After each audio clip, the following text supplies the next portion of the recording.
So, mag-unbox ulit ako. So, nag-trade ulit kami, pero 5 naman. 1. Wala naman siyang pangalan. 1, 2,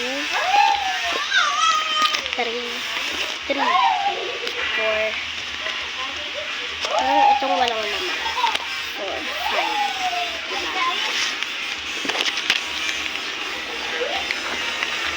So, huwag kang tutumba.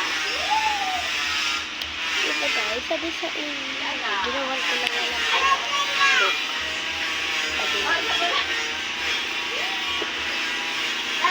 Ito, inano ko ba siya.